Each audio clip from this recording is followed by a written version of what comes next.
শুভা গল্পের গুরুত্বপূর্ণ সৃজনশীল ক প্রশ্নের উত্তর আমরা এখন এখানে শিখব। শুভার গ্রামের নাম কি? উত্তর হচ্ছে চণ্ডীপুর। শুভার গ্রামের নাম কি? চণ্ডীপুর। বাখারি অর্থ কি? এই যে বাখারি শব্দের অর্থ হচ্ছে কাঁধের দুদিকে দুপ্রান্তে ঝুলিয়ে বোঝা বহনের বাঁশের ফালি। ঠিক আছে, এরপরে হচ্ছে প্রশ্ন, বাবা মার কোন আয়োজন দেখে শুভার হৃদয় অশ্রু বাষ্পে ভরে উঠেছিল?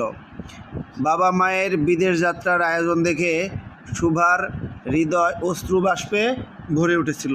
ওরা কলকাতা যেতে চেয়েছিল না? আচ্ছা, এরপরে হচ্ছে শুভা কিসের মতো শব্দহীন এবং সঙ্গীহীন?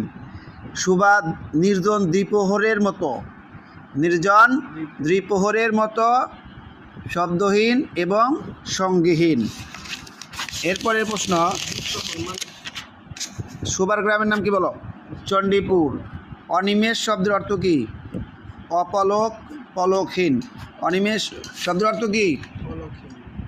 হ্যাঁ, পলকহীন। এরপরে প্রশ্ন, শুভার বাবার নাম কি? বাণীকণ্ঠ।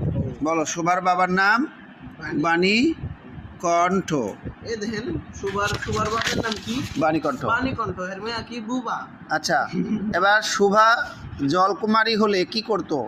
শুভা জলকুমারী হলে আস্তে আস্তে জল থেকে উঠে একটা সাপের মাথার মণি ঘাটে রেখে যেত প্রতাপের জন্য। হায় রে ভালোবাসা। এবার বলো। শুভা হ্যাঁ, শুক্লা দ্বাদশী অর্থ কি? চাঁদের 12তম দিন। শুক্লা দ্বাদশী অর্থ কি? চাঁদের 12তম দিন। শুভা দিনে কয়বার গোয়াল ঘরে যেত বলো তো? কয়বার?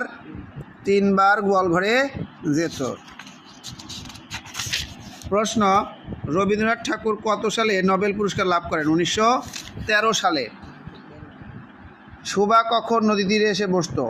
শুভা কাজকর্মে যখনই অবসর পায় তখনই নদী তীরে এসে বসে। প্রশ্ন, শুভার বাবার নাম কি যেন? বাণীকণ্ঠ। এই প্রশ্নটা বারবার আসতেছে। আচ্ছা, এই তো মোটামুটি শুভা গল্পের বেশ কয়েকটা প্রশ্ন আমরা শিখলাম।